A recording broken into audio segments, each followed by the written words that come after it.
ओम नमो भगवते वासुदेवाय नमः। सभी भक्तों का वैशाख मास महात्म्य कथा में बहुत बहुत स्वागत है। दोस्तों, स्वागत है आपका आपके अपने YouTube चैनल प्रत्योहार कथाएं में। मैं हूं आपके साथ रिमझिम शर्मा। यहाँ पर आपको हर रोज वैशाख मास महात्म्य की कथाएं प्राप्त होती रहेंगी। तो अगर चैनल पर नए आए हैं, इस तरह की जानकारियां अच्छी लगती है तो चैनल को सब्सक्राइब कर लीजिए। आगे की कथाओं के लिए आप चैनल के साथ बने रहें। दोस्तों, वैशाख मास महात्म्य की 4 कथाएं, 4 अध्याय आपके साथ मैं शेयर कर चुकी हूं। अगर आपने अब तक वैशाख मास महात्म्य कथाएं नहीं श्रवण की है तो उन कथाओं का श्रवण भी जरूर कीजिए। दोस्तों, जो लोग वैशाख मास का स्नान कर रहे हैं उन्हें, और जो नहीं कर रहे हैं सभी को इन कथाओं का श्रवण, जो वैशाख मास के महात्म्य को बतलाया गया है इन कथाओं के जरिए, जरूर सुनना चाहिए। और इसी प्रकार के कर्म हमें इस वैशाख मास में करने चाहिए। तो चलिए कथा को आगे बढ़ाते हैं और आज का अध्याय शुरू करते हैं। राजा कीर्तिमान ने प्रत्येक ग्राम में धर्म का उपदेश करने वाले एक एक ब्राह्मण को बसाया। 5-5 गांवों पर एक एक अधिकारी की नियुक्ति की, जो धर्म का त्याग करने वाले लोगों को दंड दे सके। उस अधिकारी की सेवा में 10-10 घुड़सवार रहते थे। इस प्रकार चक्रवर्ती नरेश के शासन से सर्वत्र और सब देशों में यह धर्म का पौधा प्रारंभ हुआ और आगे चलकर खूब बढ़े हुए वृक्ष के रूप में परिणत हो गया। उस राजा के राज्य में जो लोग मर जाते थे वे भगवान विष्णु के धाम में जाते थे। वहां के मनुष्यों को विष्णु लोक की प्राप्ति निश्चित थी।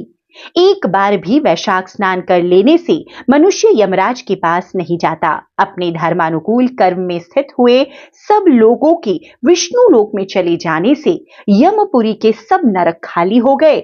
वहां एक भी पापी प्राणी नहीं रह गया। वैशाख मास के प्रभाव से यमपुरी के मार्ग की यात्रा बंद हो गई। सब मनुष्य दिव्य आकृति धारण करके भगवान के धाम में जाने लगे। देवताओं के जो लोग हैं वे सब भी शून्य हो गए। स्वर्ग और नरक दोनों के शून्य हो जाने पर एक दिन नारद जी ने धर्मराज के पास जाकर कहा, धर्मराज, आपके इस नरक में अब पहले जैसा कोलाहल नहीं सुनाई पड़ता है। पहले की भांति पाप कर्मों का लेखा जोखा भी नहीं लिखा जा रहा है। चित्रगुप्त जी तो ऐसे मौन भाव से बैठे हुए हैं जैसे कोई मुनि हो। महाराज, इसका कारण तो बताइए। महात्मा नारद के ऐसा कहने पर राजा यम ने कुछ दीनता के स्वर में कहा, नारद, इस समय पृथ्वी पर जो यह राजा राज्य करता है वह पुराण पुरुषोत्तम भगवान विष्णु का परम भक्त है। उसके भय से कोई भी मनुष्य कभी वैशाख मास का उल्लंघन नहीं करता। उस पुण्य कर्म के प्रभाव से सभी भगवान विष्णु के परम धाम में जाते हैं। मुनिश्रेष्ठ, उस राजा ने इस समय मेरे लोक का मार्ग लुप्त सा कर रखा है। स्वर्ग और नरक दोनों को शून्य बना दिया है। अतः ब्रह्मा जी के समीप जाकर यह सब समाचार उनसे निवेदन करके तभी मैं स्वस्थ होऊंगा। ऐसा निश्चय करके यमराज ब्रह्मा जी के लोक में गए और वहां बैठे हुए उन ब्रह्मा जी का दर्शन किया, जिनका आश्रय ध्रुव है, जो इस जगत के बीज तथा सब लोकों के पितामह हैं और समस्त लोकपाल और दिक्पाल तथा देवता जिनकी उपासना करते हैं। ब्रह्मा जी ने यमराज को देखा और यमराज ब्रह्मा जी के आगे पृथ्वी पर गिर पड़े।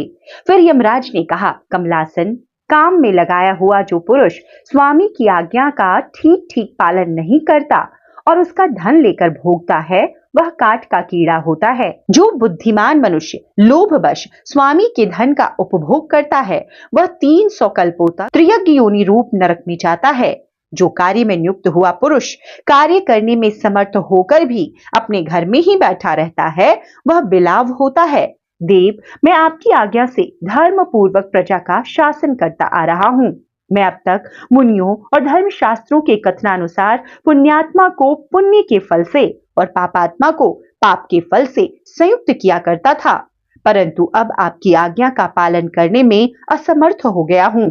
कीर्तिमान के राज्य में सब लोग वैशाख मासोक्त पुण्य कर्मों का अनुष्ठान करके पितरों और पितामहों के साथ वैकुंठ धाम में चले जाते हैं और उनके मरे हुए पितर और मातामह आदि भी विष्णु लोक में चले जाते हैं। इतना ही नहीं, पत्नी के पिता ससुर आदि भी मेरे लेख को मिटाकर विष्णु लोक में चले जाते हैं। देव, बड़े बड़े यज्ञों द्वारा भी मनुष्य वैसी गति नहीं पाता जैसी वैशाख मास में मिल रही है। संपूर्ण तीर्थों से, दान आदि से, तपस्याओं से, व्रतों से अथवा संपूर्ण धर्मों से युक्त मनुष्य को भी उस गति को नहीं पाता जो वैशाख मास में धर्म तत्पर करते हुए मनुष्य को प्राप्त हो रही है। वैशाख में प्रातःकाल स्नान करके देव पूजन, मास महात्म्य की कथा का श्रवण तथा भगवान विष्णु को प्रिय लगने वाले तदनुकूल धर्मों का पालन करने वाला मनुष्य एकमात्र विष्णु लोक का स्वामी होता है। और जगतपति भगवान विष्णु के लोक की तो मेरी समझ में कोई सीमा ही नहीं है, क्योंकि सब ओर से कोटि कोटि प्राणियों का समुदाय वहां पहुंच रहा है, तो भी वह भरता नहीं है। इस संसार में पवित्र और अपवित्र सभी लोग राजा की आज्ञा से वैशाख मास के धर्म का पालन करके विष्णु लोक को जा रहे हैं। लोकनाथ उसकी प्रेरणा से संस्कारहीन मनुष्य भी वैशाख स्नान मात्र से वैकुंठ धाम में चले जाते हैं। वह केवल भगवान विष्णु के चरणों की शरण लेने वाला है। जान पड़ता है वह समस्त संसार को विष्णु लोक में पहुंचा देगा। जो पुत्र धर्म, अर्थ, काम और मोक्ष के प्रतिकूल चलता हो, वह पृथ्वी पर माता के पेट से पैदा हुआ रोग है। वह अधम पुरुष, अपनी माता का घात करने वाला कहा जाता है।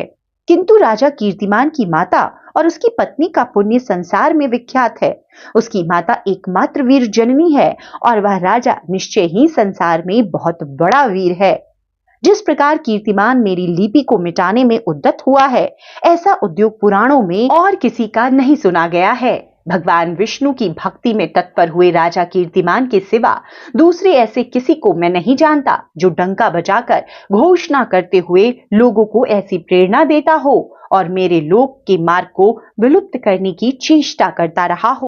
तो इस प्रकार से वैशाख मास महात्म्य की ये कथा यहीं पर संपन्न होती है। उम्मीद करती हूंगी यह कथा भी आपको पसंद आई होगी कि किस प्रकार से, जिस प्रकार इस कथा में वर्णन है कि वैशाख मास में जो नियम है उन नियमों का पालन करते हुए जो राजा कीर्तिमान उस वक्त पृथ्वी के राजा थे, उनके लोक के सभी मनुष्य विष्णु लोक को जा रहे थे सिर्फ स्नान मात्र करने से, नियमों के पालन मात्र से। तो हम समझ सकते हैं कि वैशाख मास का कितना महत्व है।